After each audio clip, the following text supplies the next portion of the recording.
आज झांसी के सिपरी बाजार स्थित अशोक पवार के निवास पर उज्जैन से राज्यसभा सांसद व बाल्मीक धाम के पीठाधीश्वर महाराज उमेश नाथ पहुंचे, जहां उनके स्वागत में भव्य शोभा यात्रा निकाली गई। यात्रा में उमेश नाथ महाराज को बाजी पर बैठाया गया और डीजे आदि की धुन पर नाचते हुए भक्तों ने अपनी भक्ति का प्रदर्शन किया। यात्रा के समापन स्थल पर सुंदरकांड का आयोजन किया गया, जहां उमेश नाथ महाराज ने सभी भक्तों को आशीर्वाद देते हुए कहा कि जात पात के प्रपंचों से ऊपर उठकर सबको सनातन के डोर में बंधना है। प्रत्येक सनातनी को वेदों व उपनिषद आदि का पाठ करना चाहिए, जिससे भारत की पहचान अपनी रीढ़ से अलग ना हो। इस दौरान उन्होंने यह भी कहा कि भारत में सनातन बोर्ड की आवश्यकता नहीं है, जहां रीत की सनातनी हो वहां सनातन बोर्ड की आवश्यकता क्या। इस मौके पर शकुन पवार, मनोज पवार, पुष्पेंद्र पवार, कौटिल्य पवार, जयेंद्र पवार समेत पार्षद महेश गौतम व पार्षद लखन कुशवाहा सहित सैकड़ों की संख्या में भक्त उपस्थित रहे। महाराज जी झांसी आए हैं, क्या संदेश देते हैं?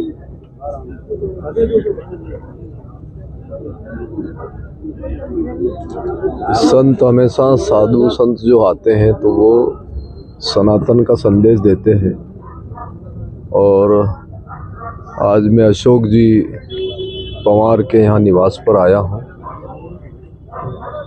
इनके निवास का नवीनीकरण हुआ है और आज इसमें वो अपने परिवार के सभी सदस्यों के साथ में अपने गुरुदेव की पधरावनी का कार्यक्रम रखा है। और संत जब भी कभी किसी नगर में आते हैं तो पूरे सनातन के लिए आते हैं, किसी व्यक्ति विशेष के लिए नहीं।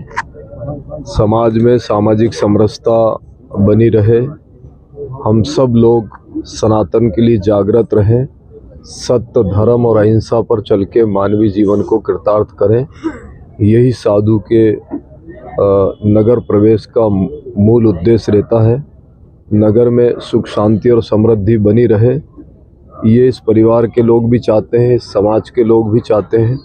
और संत निरंतर यही चाहता है कि पूरे देश में, प्रदेश में, गांव में, बस्ती में सब लोग एकात्मता का भाव रख कर के सामाजिक समरसता के साथ जी पाएँ और हम सब लोग सनातन की प्रक्रियाओं को आत्मसात करें। इसी में मानव जीवन की सार्थकता है।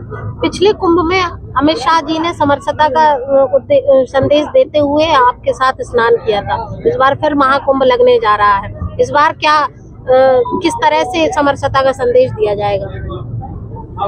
जिस कुंभ की आप बात कर रहे हैं वो सन 2016 का कुंभ था और अब 28 का जो कुंभ आएगा 2024 में प्रयागराज में लगने जा रहा है। प्रयागराज में भी लग रहा है, उज्जैन में भी लग रहा है, दोनों जगह लगेगा। वहाँ 28 में लगेगा और यहाँ जो है प्रयाग में भी चलेगा। तो संत समाज और देश के जो नेतृत्व करता है वो निरंतर समाज में एकात्मता का भाव चाहते हैं, सामाजिक समरसता का भाव चाहते हैं।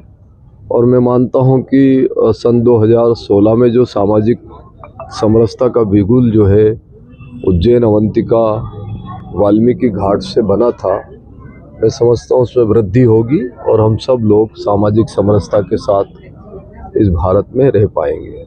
एटीएस जिस तरह से छापेमार कार्रवाई कर रही है, जैसे मोहम्मद से तार जुड़े हैं झांसी के, ऐसे में आप राज्यसभा सांसद हैं, क्या कहेंगे कि कितना जो है सरकार में है आप, कितना पहले की सरकारों में और अब में बदलाव है माहौल में? आपको कैसा लगता है?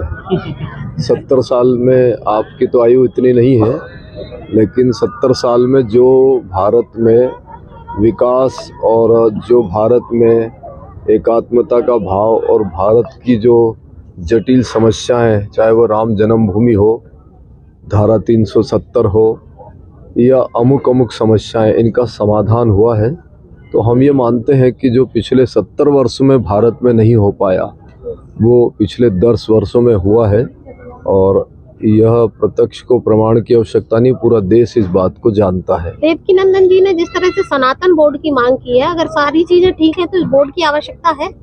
इस सनातन जो है वो पूरे देश के लिए ज़रूरी है, ना कि कोई बोर्ड बनाए उसके लिए, क्योंकि बोर्ड में सीमित लोग रहेंगे और सनातन की जो प्रक्रिया वो पूरे विश्व में एक अलग तरीके की हमारी छाप है। भारत विश्व गुरु है और पहले से निरंतर वो सनातन परंपराओं में रहता है, सनातन परंपराओं के साथ में जीता है और वो हम सबको जीने की सभ्यता देता है। ठीक है।